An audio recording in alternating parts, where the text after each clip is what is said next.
बोलिए राधा रमण बिहारी लाल की। क्या आप जानते हैं कि जिसे हम बर्थडे कहते हैं को भारतीय सनातन परंपरा में क्या कहते हैं? कैसे हम जन्मदिन को मनाएं, कैसे हम बर्थडे को एक व्रत के रूप में मनाएं? क्या केवल केक काटने का ही नाम जन्मदिन है? इन सभी बातों को हम सभी लोग विस्तार से सुनेंगे।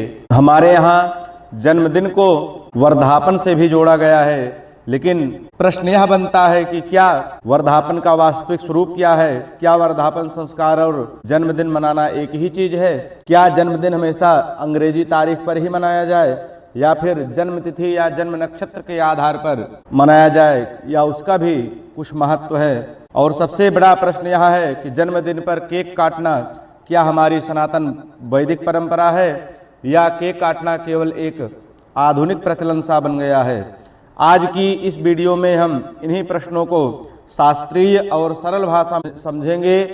वीडियो को आप सभी लोग अंत तक जरूर देखिए, क्योंकि अंत में आपको यह भी बताऊंगा कि भारतीय पद्धति से जन्मदिवस अर्थात वर्धापन कैसे मनाया जाए और वर्धापन का वास्तविक अर्थ क्या है। आइए हम सभी लोग सबसे पहले इसके विषय में जानें। संस्कृत में वर्धापन शब्द का निरूपण मिलता है। वर्धापन का अर्थ है, वर्ध का मतलब होता है वृद्धि, वृद्धि अर्थात बढ़ना, उन्नति करना, विकसित होना। इसलिए वर्धापन का मूल भाव है कि हमारी आयु की वृद्धि हो, आरोग्य की वृद्धि हो, यश की वृद्धि हो, ज्ञान की वृद्धि हो, धर्म की वृद्धि हो, बुद्धि की वृद्धि हो और हमारे जीवन में मंगल की वृद्धि हो। इसी कारण जन्म दिवस के अवसर पर वर्धापन भाव का अत्यंत सुंदर वर्णन है। मनुष्य केवल यह नहीं कहता कि आज हमारी एक उम्र वर्ष बढ़ गई, बल्कि धार्मिक दृष्टि से वह कहता है कि मेरे जीवन का एक वर्ष आज पूर्ण हुआ, अब जाने वाला वर्ष मेरे लिए अधिक शुभ, स्वस्थ, धार्मिक और मंगलमय हो। क्या वर्धापन का अर्थ जन्मदिन है? हाँ, संस्कृत कोशों में वर्धापन का अर्थ जन्मदिन के उत्सव के रूप में भी मिलता है, अर्थात जन्मदिन के अवसर पर किया जाने वाला मंगल उत्सव ही वर्धापन दिवस कहलाता है। लेकिन यहाँ ध्यान रखने की जरूरत है, वर्धापन शब्द का अर्थ केवल बर्थडे नहीं है। प्राचीन संस्कृत प्रयोगों में इसके अन्य अर्थ भी प्राप्त होते हैं।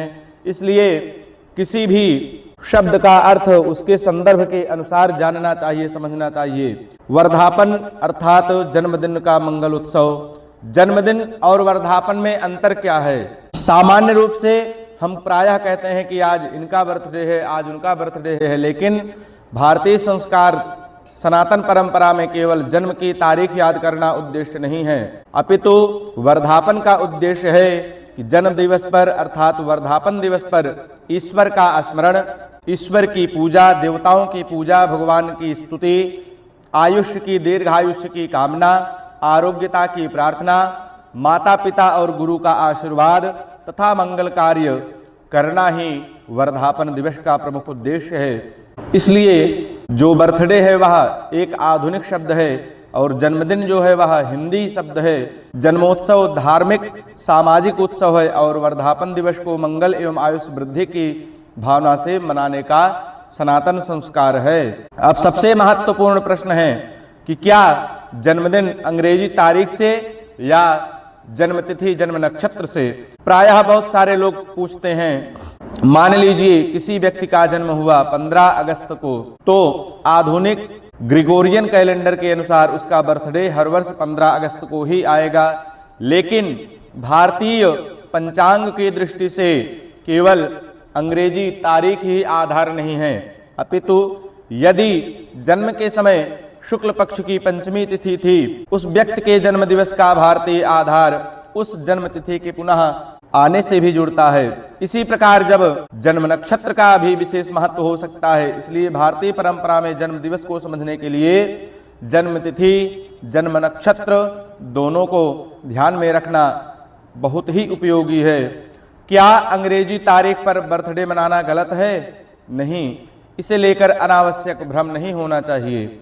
अंग्रेजी तारीख पर जन्मदिन मनाना सामाजिक रूप से सामान्य है, लेकिन यदि प्रश्न यह है कि भारतीय धार्मिक पद्धति से जन्म दिवस कब कैसे मनाया जाए, तो वहाँ जन्म तिथि, जन्म नक्षत्र पंचांग का महत्व सबसे पहले आता है। बर्थडे मनाना अलग बात है और शास्त्रीय भाव से वर्धापन विधि का अनुष्ठान करना अलग बात है। वर्धापन संस्कार में केवल पार्टी नहीं होती। क्यों? अब जरा विचार कीजिए, जन्म दिवस पर हम क्या करते हैं? केवल केक काटते हैं, मोमबत्ती जलाते हैं, दोस्तों को बुलाते हैं, पार्टी करते हैं, शुभकामनाएं देते हैं, उपहार आदि लेते हैं। यह सब केवल एक सामाजिक आनंद हिस्सा हो सकता है, लेकिन भारतीय सनातन पद्धति पूछती है, एक वर्ष मिला, उसके लिए हमने भगवान को क्या दिया? कुछ नहीं दिया। क्या हमने वर्धापन दिवस पर माता पिता का आशीर्वाद लिया? नहीं लिया। अपने जीवन को बेहतर बनाने का संकल्प लिया? नहीं लिया। यही अंतर है जन्मदिन में और वर्धापन संस्कार में। भारतीय परंपरा में जन्मदिन को केवल उत्सव नहीं बल्कि उसे आत्मचिंतन और मंगल कामना का अवसर बनाना है। जन्मदिन पर माता पिता का आशीर्वाद लेना क्यों जरूरी है? यह बहुत सुंदर परंपरा है। जिस माता ने जन्म दिया और जिस पिता के माध्यम से जीवन मिला, जन्मदिन पर हम उनका पूजन करें, उनका आशीर्वाद प्राप्त करें। इसलिए जिनका भी जन्मोत्सव हो, सर्वप्रथम वह अपने माता पिता को प्रणाम करें, उनसे आशीर्वाद जरूर लें। यदि गुरु है तो गुरु का भी आशीर्वाद लेना आवश्यक है, क्योंकि जन्मदिन हमें यह याद दिलाता है कि हमारा जीवन केवल हमारा अपना नहीं है। इसके पीछे माता पिता, गुरु, परिवार और ईश्वर, इस सृष्टि का भी योगदान है। अब आइए जानते हैं, क्या वर्धापन में भगवान की पूजा आवश्यक है? आवश्यक है तो क्यों आवश्यक है और कैसे करें? क्योंकि जीवन मिला है तो उसका संरक्षण भी आवश्यक है। किन किन देवताओं की पूजा करनी चाहिए, उसकी विधि क्या है, इसके विषय में भी हम लोग जाने। वर्धापन दिवस पर हमें भगवान गणेश की पूजा, भगवती महालक्ष्मी की पूजा, भगवती गौरी की पूजा, अपने इष्ट देव का पूजन, कुल की रक्षा करने के लिए कुल देवी कुल देवताओं का पूजन स्मरण, आयुष्य की कामना के लिए आयुष्य प्रार्थना, सप्त चिरंजीवों की आराधना, योगिनी का पूजन और महामृत्युंजय मंत्रादि का स्मरण वैदिक सनातन संस्कृति के अनुसार करना चाहिए। जिन परिवारों में विशेष कुलाचार है वहां उसी के अनुसार वर्धापन विधि करनी चाहिए। मार्कंडेय ऋषि का जन्म दिवस से क्या संबंध है, इसके विषय में भी हम सभी लोग जानेंगे। बहुत ही रोचक और सुंदर बात है, आप सभी लोग उसको ध्यान से सुने। भारतीय धार्मिक परंपरा में मार्कंडेय ऋषि को दीर्घायु के आदर्श के रूप में उनका हम सभी लोग स्मरण करते हैं। इसलिए जन्मदिन पर अथवा आयुष्य संबंधी अनुष्ठानों में मार्कंडेय जी का स्मरण करना बहुत ही उपयोगी है, बहुत ही आवश्यक है। इसी क्रम में जन्म दिवस पर, वर्धापन दिवस पर सप्त चिरंजीवियों का भी स्मरण करना चाहिए। क्यों करना चाहिए बतलाई गए है। उनका स्मरण करने से हमारी जो आयु है वह चिरजीवी दीर्घ काल तक बनी रहती है। दीर्घकालिक आयु की प्राप्ति करने के लिए सप्त चिरंजीवियों का स्मरण करना चाहिए। उसके लिए एक बहुत ही प्रसिद्ध श्लोक है जो हमें नित्य तो पाठ करना ही चाहिए, किंतु विशेष अवसरों पर उनका पूजन भी करना चाहिए। वह श्लोक क्या है? अश्वत्थामा बलिर्व्यासो हनुमांश्च विभीषणः कृपः परशुरामश्च सप्तैते चिरजीविनः। इस श्लोक का स्मरण करने से हमारी दीर्घायु बढ़ती है। मंगल की भावना से यदि कोई भी इसका स्मरण करे तो वह अवश्य ही चिरंजीवी होगा। क्या जन्मदिन पर केक काटना शास्त्रीय परंपरा के अनुसार सही है? यह समझने की बात है। केक काटना आधुनिक बर्थडे की एक परंपरा बन गई है। इसे प्राचीन वर्धापन संस्कार का मूल शास्त्रीय अंग कहना उचित नहीं होगा। वर्धापन का मूल भाव है देव पूजन, आयुष्य की कामना, माता पिता का आशीर्वाद, गुरु का सम्मान, दान और पुण्य। यह करते हुए हम वर्धापन संस्कार की विधि को पूर्ण करते हैं। किंतु यदि बर्थडे पर केक काटते हैं तो वह अवश्य ही आधुनिक परंपरा कहलाएगी। यहाँ पर एक बात और विचार करने योग्य है कि क्या भारतीय संस्कृति में दीपक जला करके बुझाना उत्तम है? नहीं। भारतीय सनातन संस्कृति में दीपक को हम ज्ञान के रूप में मानते हैं। लिखा गया है कि दीपो ज्योति परब्रह्म, दीपो ज्योति जनार्दन, दीपो हरत में पापम दीप ज्योतिर्नमोस्तुते। दीपक का पूजन करने से हमको ज्ञान की प्राप्ति होती है, आयु की वृद्धि होती है। ज्ञान प्रकाश और दीपक जो है प्रकाश ज्ञान और मंगल का प्रतीक है। इसलिए संस्कारिक जन्मोत्सव में दीप प्रज्वलित करके हम भगवान से मंगल की कामना करते हैं और यही उत्तम रहेगा। किंतु आज आधुनिक बर्थडे में मोमबत्ती जला करके बुझाना एक सामाजिक परंपरा से बन गई है, इसलिए दोनों को एक ही धार्मिक विधान समझना अनुचित है। वर्धापन में क्या क्या किया जाना चाहिए? यदि आप धार्मिक रूप से जन्मदिवस मनाना चाहते हैं तो अपनी भारतीय सनातन संस्कृति की परंपरा से वर्धापन दिवस को मनाएं।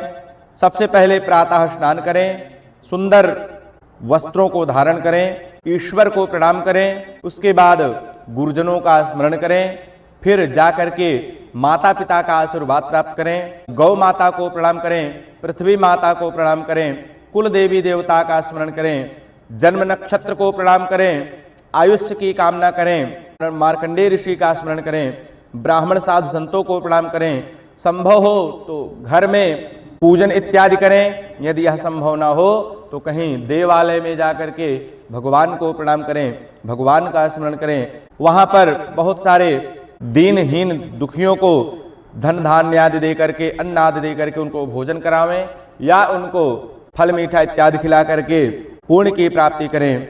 और सबसे महत्वपूर्ण बात, आने वाले वर्ष में एक बुराई छोड़ने और एक अच्छाई को अपनाने का संकल्प करें। यदि ग्रामीण क्षेत्रों में रहते हैं तो अपने उस बालक से कम एक वृक्ष लगवाएं जो फलदार हो या पुष्पदार हो। यही करते हुए वर्धापन दिवस की विधि को पूर्ण करें।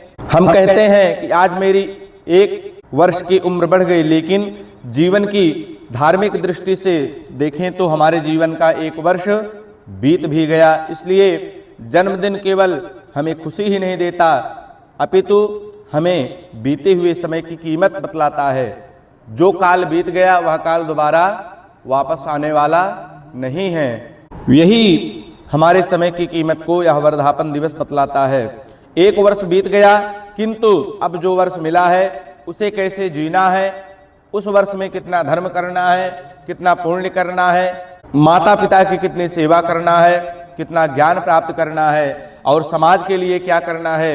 यदि वर्धापन अर्थात जन्मदिन के दिन पर इन प्रश्नों पर विचार किया जाए तो वास्तव में जो हमारा या हमारे बालकों का, बच्चों का जन्मदिन वर्धापन दिवस है वह उत्तम हो जाएगा। अंत में वर्धापन को हम सभी लोग एक वाक्य में समझें। जीवन के 1 वर्ष की पूर्णता पर ईश्वर का स्मरण करते हुए आने वाले वर्ष में आयु, आरोग्य, सद्बुद्धि, सद्विचार, यश, धर्म और मंगल की वृद्धि की कामना करना ही वर्धापन का अर्थात जन्मदिन का मूल भाव है। जन्मदिन उसका सामान्य नाम है, बर्थडे उसका आधुनिक अंग्रेजी नाम है, जन्मोत्सव उसका उत्सवी रूप है और वर्धापन उसका सांस्कारिक एवं मंगल कामनापूर्ण रूप समझा जा सकता है। तो अगली बार जब आप अपना या अपने बच्चे का जन्मदिन मनाएं तो सिर्फ यह मत सोचें कि आज 1 और साल और बढ़ गया, यह भी सोचिए ईश्वर ने 1 वर्ष और दिया, इस वर्ष को हम व्यर्थ में ना गंवाएं, इस वर्ष को हम और कैसे बेहतर बना सकते हैं, इसके विषय में सोचें। भगवान से, ईश्वर से प्रार्थना करें कि आयु बढ़े, आरोग्य बढ़े, बुद्धि बढ़े, धर्म बढ़े, यश बढ़े और जीवन में सत्कर्म बने। यही जन्मदिन को, वर्धापन को और बर्थडे को वास्तविक भाव देता है। यदि आपको यह जानकारी उपयोगी लगी हो तो वीडियो को लाइक करें, अपने परिवार और मित्रों के साथ श्रवण करें, देखें, शेयर करें और ऐसे ही धर्म, संस्कार, ज्योतिष एवं शास्त्रीय विधि विधान की प्रमाणिक जानकारी के लिए आप हमारे चैनल को लाइक करें, सब्सक्राइब करें। आप सभी के जीवन में आयु, आरोग्य, ऐश्वर्य की वृद्धि हो, भगवान आपके जीवन में सदैव मंगल करें। इसी कामना के साथ सभी को जय श्री राम, हर हर महादेव।